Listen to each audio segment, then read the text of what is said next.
Bismillahirrahmanirrahim. Ada seorang syekh cerita dalam salah satu ceramahnya, cerita tentang seorang dokter perempuan di sana, di Arab sana. Ada seorang anak lelaki bawa ibunya masuk ke dokter ini. Subhanallah, ibunya ini gila. Anak-anak muda ini, belum nikah, dia bawa ibunya. Nanti ibunya tersenyum sendiri, ketawa sendiri. Masuk ke ruang dokter itu, mejanya dokter diputerin sama ibunya. Anaknya minta maaf, ya dok, kata dia, sekali-kali nanti ngeliat di televisi dokter itu ada gambarnya Ka'bah. Ibunya ngomong, nak kau, bukan nak ngomong, kamu bohong Mat kau bohong sama ibu, katanya mau dibawa umroh ibu, kata dia. Nanti diludahin anaknya, digigit anaknya, nanti kerudungnya ibunya terbuka dipasangin lagi.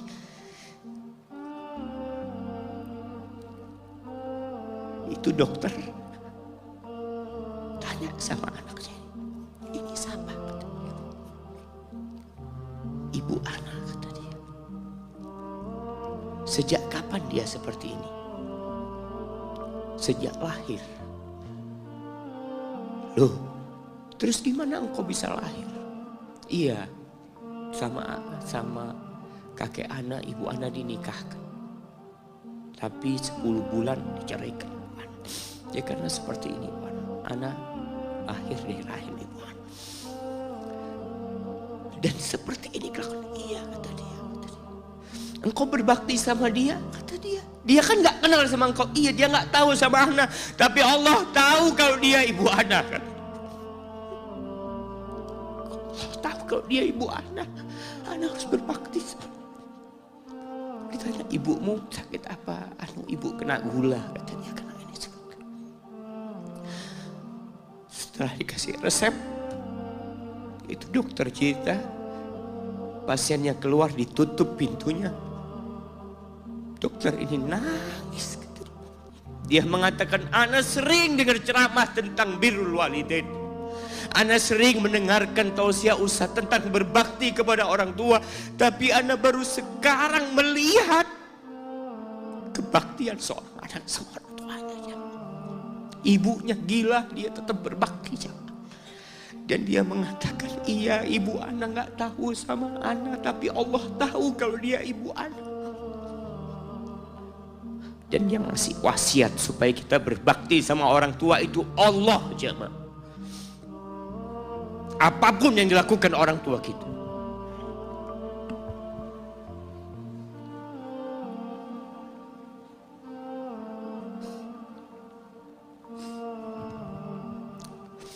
Apalagi ibu.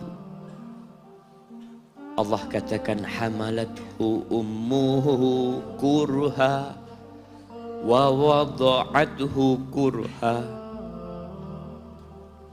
Ibu kita hamil kita itu dalam kondisi yang sulit.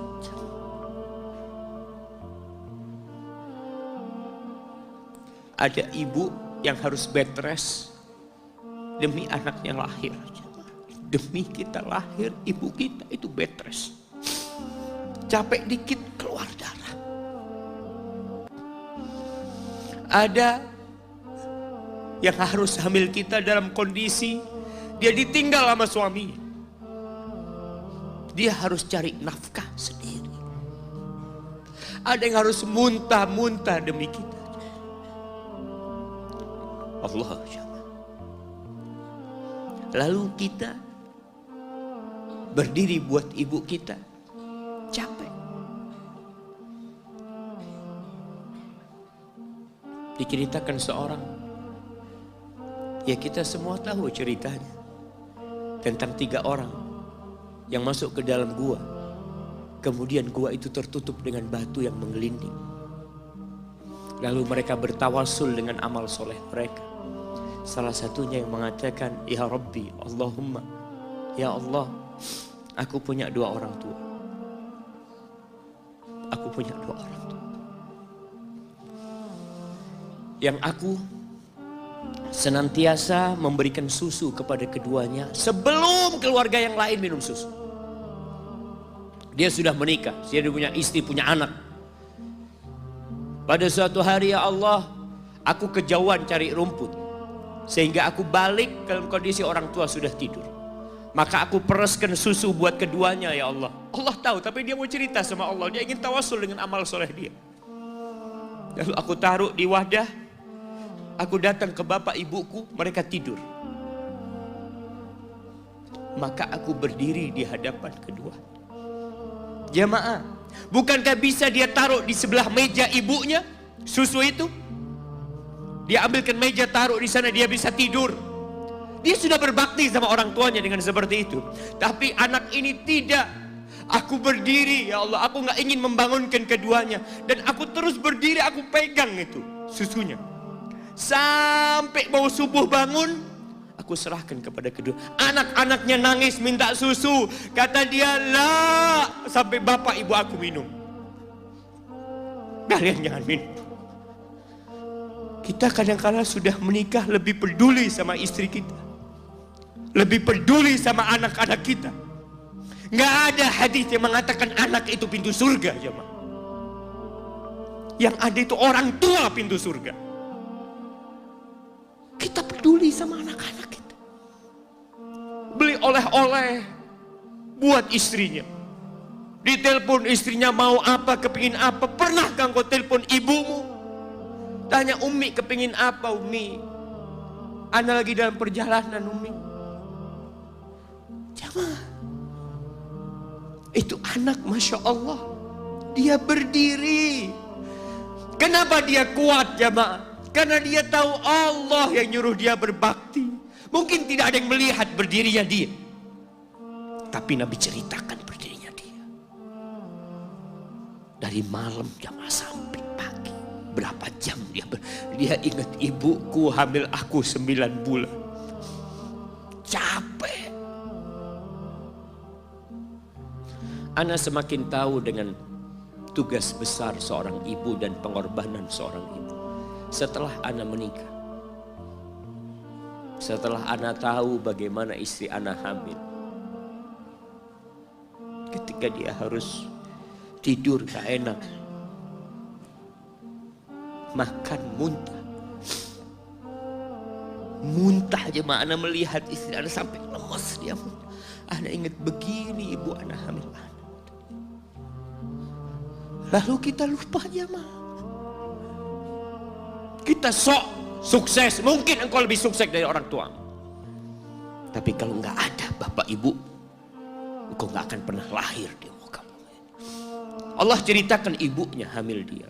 Wa wada'athu kurha, dan melahirkannya dalam kondisi sulit. Kadangkala perut ibu kita itu disobek demi kita keluar dari perut ibu kita. Antum meninggalkan luka di ibu. Itu dijahit. Kalau antum anak ketiga, Allahu Akbar. Berapa kali dibelah perut ibu kita aja. Tubuhnya jadi jelek gara-gara kita. Tapi dia gak peduli, yang penting antum lahir dengan selamat. Kalau ibu kita dikasih pilihan, ini gak bisa diselamatkan dua-duanya. Salah satunya akan meninggal dunia. Kira-kira apa kata ibu antum? Iya, gak apa-apa dok, selamatkan bayinya dok. Gak apa-apa dok, biar dia lahir dok. Subhanallah. Berapa banyak ibu yang meninggal dunia ketika dia melahirkan anak. Wa hamluhu wa fisaluhu 30 syahra. Hamilnya dan menyusuinya itu 30 bulan. Artinya bukan ketika antum lahir selesai lelahnya ibu kita. Memang ketika antum lahir dengan selamat, Allahu Akbar. Ibu itu lupa dengan rasa sakit dia 9 bulan. Ibu itu lupa dengan jeritan dia mengeluarkan kita ketika kesakitan. itu lupa. Dia tersenyum, dia bawa anaknya, ditaruh di dadanya.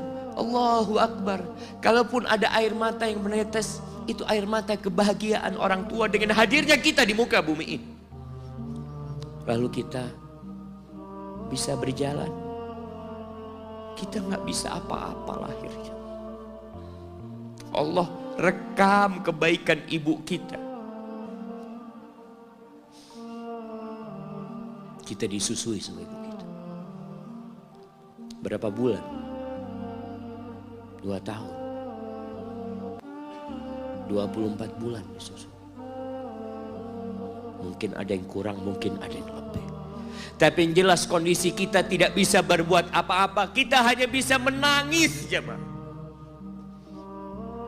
Antum lapar menangis, buang kotoran menangis. Siapa yang datang membersihkan kotoran antum? Ibu antum. Yang gendong antum siapa? Ibu antum.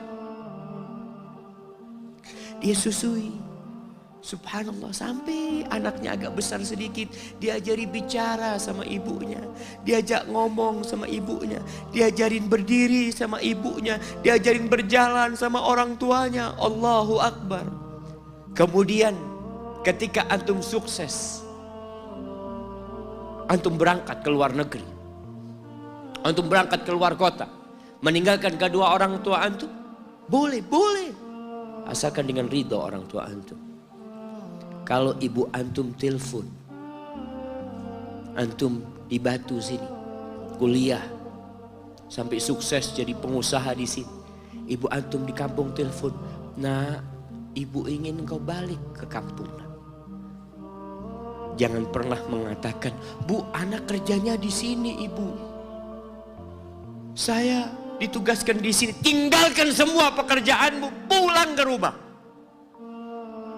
Ustaz, gimana dengan istri dan anak-anak?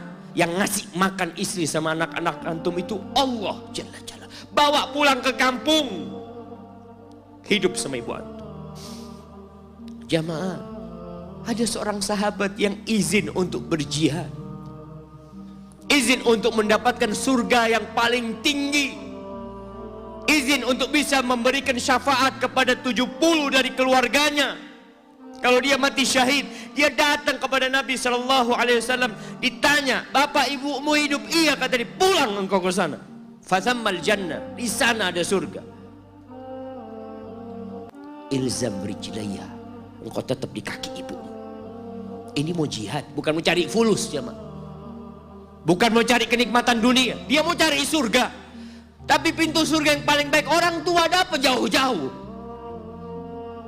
Jamaah, wallah, ketika antum nangis di kasur ibu, di dapur lagi masak, dimatikan kompornya, dia datang jumpai antum. Antum lihat, anak sering lihat ketika kajian, bagaimana seorang ibu yang gendong anaknya yang nangis. Dia ingin dengarkan kajian, tapi engkau menghalangi dia untuk mendengarkan kajian dengan baik. Dia harus gendong. Kadang-kadang nggak boleh deket-deket kajian, yang bawa anak tempatnya lain, dan dia nurut. Engkau ganggu hidup dia dari sejak engkau lahir. Kemudian setelah engkau dewasa, engkau nggak berbakti sama ibu. Lupa dengan wa hamluhu wa fisaluhu 30 syahr. Di masa Umar bin Khattab, ada seorang yang datang kepada Umar mengatakan, ya Amirul Mukminin,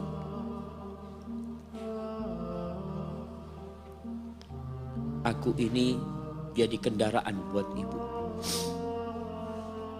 Aku ini yang membersihkan kotoran ibu, dan aku palingkan wajahku. Ibuku sudah lumpuh, gak bisa apa-apa. Dan aku berusaha untuk berbakti sama dia. Aturani qad jazaituha. Gimana menurutmu? Apakah aku sudah balas kebaikan ibuku? Kata Umar, la. Kata dia, enggak, belum. Ya Amirul Mukminin, bukankah aku sekarang ini telah berbuat kepada ibuku seperti ibuku berbuat kepadaku waktu aku kecil? Artinya sama pekerjaannya sekarang ini. Aku yang menyuapin ibuku, aku yang membersihkan ibuku, yang mengantarkan dia ke kamar mandi. Semua yang pernah dilakukan ibuku, kira-kira sudah aku lakukan semua sekarang. Kata Umar, enggak sama, kata dia. Ibumu waktu merawatmu ketika engkau kecil, ibumu berharap engkau bisa hidup. Sedangkan engkau sekarang merawat ibumu ketika sudah tua sakit-sakitan, engkau berharap ibumu mati.